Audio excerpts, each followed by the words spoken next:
Hello friends, आइए आज हम लोग अपने बायोलॉजी की क्लास में पढ़ने वाले हैं मोनिरा जगत। ठीक है, जिसमें हमको जानना है मोनिरा जगत के बारे में और इनके कुछ लक्षणों के बारे में। ऑलरेडी मैं आप लोग को पहले वाले वीडियो में बता चुका हूँ। जैसे कि लक्षण की बात करूँ इसमें, तो मैंने ये बताया था कि ये जो होता है वो कैसा होता है, एक कोशिकी होता है। ठीक है, दूसरा इनके न्यूक्लियस के बारे में बताया था कि इनके न्यूक्लियस नहीं पाए जाते हैं, न्यूक्लियस जो होता है वो नहीं पाए जाते हैं। ठीक है, तीसरी बात है आपको बताया था इसी में मैं कि यहाँ पे डीएनए आरएनए उपस्थित नहीं होता, ऐसा नहीं, यहाँ पे उनके नाभिकीय अम्ल उपस्थित होता जरूर है। ठीक है, तो तीसरी होता है केंद्रक झिल्ली, नहीं होता।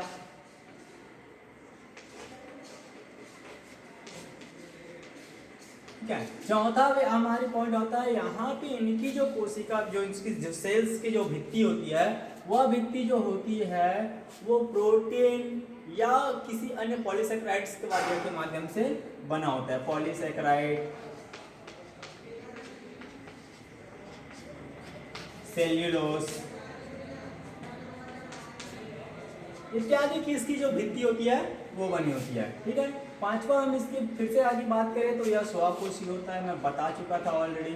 ठीक है, इनमें द्विखंडन विधि के माध्यम से ही अपना आगे वो नए जनरेशन को प्राप्त करते हैं। द्विखंडन बोल सकते हैं इसको, या हम लोग बोल सकते हैं कलिकायन। ये कलिकायन के माध्यम से भी कुछ सेल्स होते हैं वो कलिकायन के माध्यम से भी अपना नेक्स्ट जनरेशन को क्या करते हैं, प्राप्त करते हैं। अब ये जो मोनिरा जगत होता है, इनको हम लोग इनके व्यवस्था आधार पर देखते थे। इसका एग्जांपल लिए थे हम लोग इसके बारे में, जीवाणु के बारे में। तो ये जो बैक्टीरिया होता है, ये जो जीवाणु होता है, इसी के बारे में हम लोग आगे पढ़ेंगे, जो कि ये ऑलरेडी हम पहले ही जान चुके हैं। अब मैं इसको पढ़ाने वाला हूँ, जिसमें से इसको बांटा गया है दो भागों में। ठीक है, चलिए दो भाग बता रहा हूँ मैं। जीवाणु को दो भाग में बांटा गया है, जिसमें पहले आता है आपका आर्की बैक्टीरिया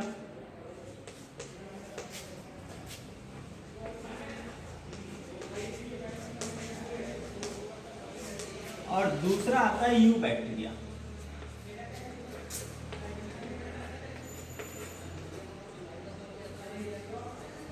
ठीक है, आर्की बैक्टीरिया, यू बैक्टीरिया। आज हम लोग पढ़ने वाले हैं आर्की बैक्टीरिया के बारे में। वास्तविक में जो ये आर्की बैक्टीरिया जो होता है, देखिए जीवाणु का जब विकास हुआ तो एकाएक तो पूर्णतः विकास नहीं हो गया होगा उसका।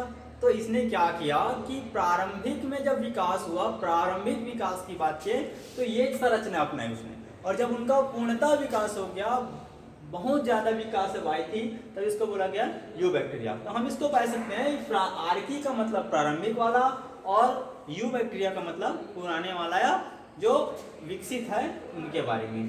तो ये जो आर्की बैक्टीरिया जो होता है, ठीक है, ये आर्की बैक्टीरिया जो होता है, इसका जो कोशिका भित्ति जो होती है वो बनी होती है पॉलीसेकेराइड और प्रोटीन की। किसकी बनी होती है?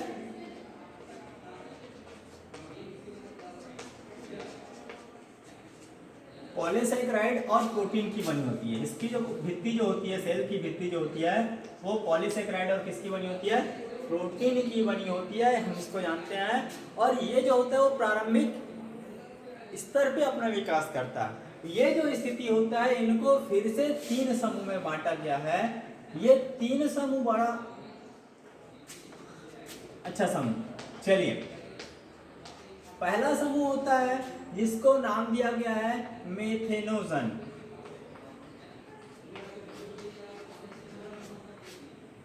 आप लोग ये जन का मतलब आपको 9-10 में बताया गया था। जन का मतलब होता है निर्माण करने वाला।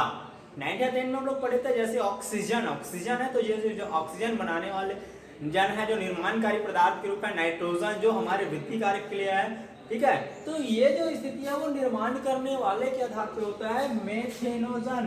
तो ऐसे स्थिति जिसमें मेथेन का निर्माण होने वाली है, तब इसको क्या बोला जाता है? मेथेनोजन। तो वास्तविकता में ऐसे बैक्टीरिया ठीक है, ऐसे बैक्टीरिया जो वायुमंडल के कार्बन डाइऑक्साइड या कह सकते हैं हमारे फार्मिक अम्ल जो होता है COOH होता है, इनका उपयोग करता है, और इनका उपयोग करने के पश्चात वो इनसे CH4 मतलब किसका निर्माण करने वाले हैं, मेथेन का निर्माण करने वाले हैं, तब इसको क्या बोला जाता है, मेथेनेजन के नाम से जाना जाता है। बहुत ही सरल और सिंपल सा है ये, ठीक है। दूसरा जो आता है वो कहलाता है आपका हैलोफिल्स, ठीक है। मैंने बताया मेथेनोजन, दूसरा आने वाला है हैलोफिल्स।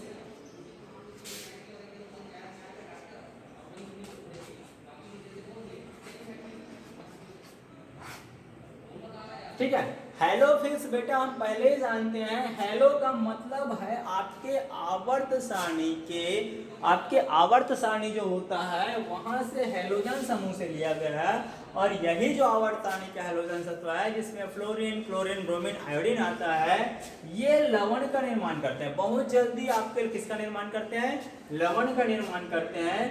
तो ये जो हैलोफिल्स होते हैं वो स्पष्टता बोला गया है कैसे होते हैं, लवण प्रिय होते हैं, लवण प्रिय होते हैं, या इसको बोला जाता है लवणी होते हैं।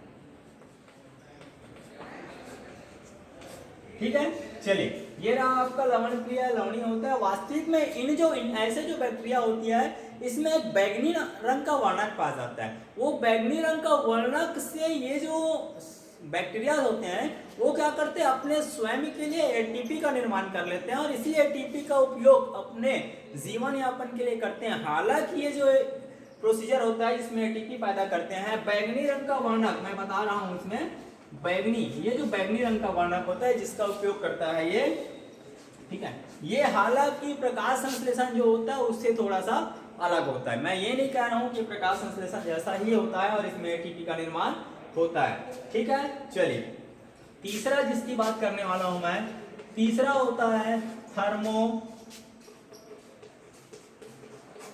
एसिडो फिल्स। थर्मो एसिडोफिल्स की बात करते हैं। ठीक है, चलिए थर्मो एसिडोफिल्स की बात कर रहा हूं, यहाँ पे स्पष्ट लिखा हुआ है थर्मो और एसिडो।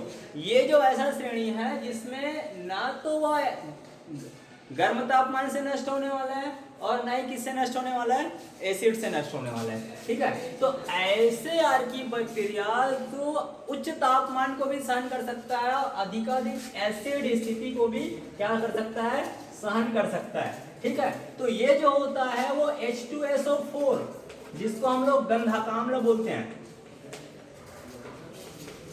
ये गंधकाम्ल को क्या करता है, एक्सेप्ट करता है, और गंधकाम्ल को एक्सेप्ट करने के पश्चात ये अपने आप को उस माहौल में भी ढाल लेता है जिससे उच्च तापमान या कह सकते हैं उच्च अम्लीय क्षेत्र में भी वो अपने आप को माहौल में जीवित रख सकता है। ठीक है, तो हमने ये देखे कि जो बैक्टीरिया जो होते हैं वो उच्च तापमान में भी कह सकते हैं मीथेन का भी निर्माण कर सकता है, हैलोजन के साथ वो लवण प्रिय रह सकता है, कितनी भी टेम्परेचर हो वहां पे भी रह सकता है। ठीक है, तो जो आर्की बैक्टीरिया होता है या जीवाणु जो होता है वो किसी भी स्थिति में अपने आप को एक्सेप्ट